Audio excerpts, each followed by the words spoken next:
Всем новичкам-ютуберам привет! Сегодня я хочу поговорить об ораторском искусстве и как справиться с комплексами, если они у тебя есть.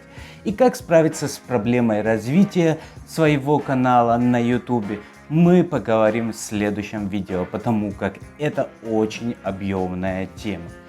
Поехали! Еще я сегодня хочу поговорить о комментариях, которые вы, мои дорогие зрители, оставили под моим роликом. Обсуждение ошибок и ляпов, которые я совершил в своих видео, помогут нам с вами разобраться, как наш контент должен выглядеть, чтобы его смотрели люди, которые тоже хотят развивать свое творчество на ютубе. Чтобы всем нравилось то, что вы делаете, и зрители не уходили с вашего канала, и ваше творчество развивалось все больше и больше. Если вы прочли эти комментарии и у вас возникли вопросы по теме, и по каким-то причинам вы не задали их мне, то можете это сделать в любой момент. Я жду ваших отзывов. Также всем тем, кто не смотрел мои предыдущие ролики, рекомендую перейти на них по этим ссылкам. А я вернусь к заданному в комментариях вопросу.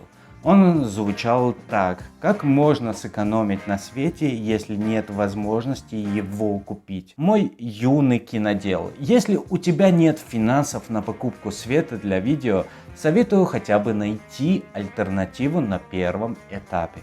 Моя рекомендация: попробуйте сделать софтбокс своими руками. Это может быть не самый лучший вариант, но и сделать его несложно. На ютубе есть масса роликов, в которых рассказывается, как сделать софтбокс, какие материалы нужны и сколько денег тебе понадобится на все.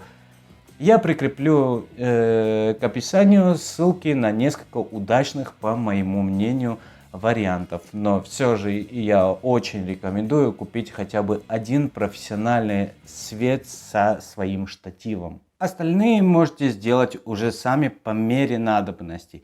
Второе очень правильное и корректное замечание было озвучено в комментариях. Я очень часто показываю пальцем в камеру в своем видео, и это ужасно раздражает. Ребята, не делайте так.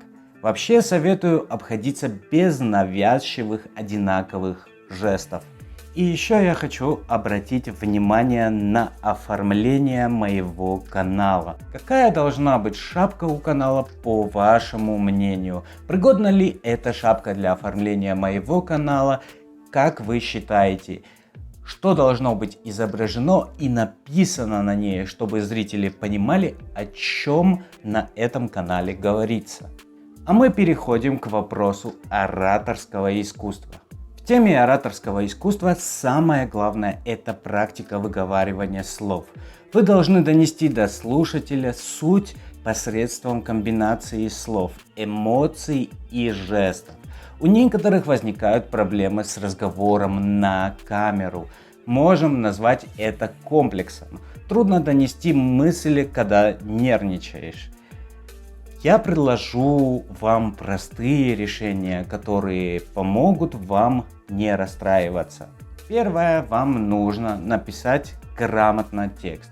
Если самим трудно это сделать, вспоминаем, кто же в вашем окружении может помочь с этим. Второе, читаем этот текст вслух много раз. Сначала наедине с собой, потом читаем коту, своим родным людям и просим их анализировать, как у вас получается. Третье, записываем свой голос на любое записывающее устройство и переслушиваем. Находим и исправляем проблемы в тексте. И последнее, либо учим текст наизусть, либо облегчаем себе жизнь и приобретаем всем новостным каналам известный прибор, который называется телесуфлер. Его также можно сделать самому, но это опять же на свой страх и риск. Мне лично пришлось много раз его переделать, И в итоге не могу сказать, что доволен им полностью. Сначала я использовал для него тонкий пластик, и он очень и очень терялось качество изображения.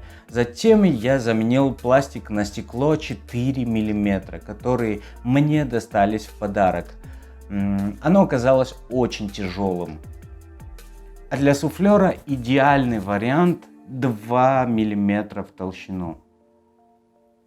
Еще его минус в том, что изображение хоть и более качественное, но оно затемненное даже при самом ярком освещении. Советую найти стекло толщиной в 2 мм и полностью прозрачное. С помощью суфлера ваша речь будет более понятная, так как снимается вопрос поиска в памяти нужных слов. Вы больше не будете комплексовать перед камерой и станете говорить внятно, доходчиво, а самое главное, ваши ораторские способности, которых у вас ранее не было, станут сногсшибательными, и вы почувствуете уверенность в себе. Естественно, и с суфлером не так все просто. К нему тоже нужно приспособиться и понять, как это все работает. Из плюсов у вас будет не так много остановок, не придется перезаписывать миллион дублей, и при монтаже будет в разы меньше работы. Если у вас есть желание обсудить какой-либо вопрос или предложить интересную тему, я с удовольствием рассмотрю варианты и сниму видео на одну из предложенных тем для вас, и мы вместе ее разберем в комментариях под видео.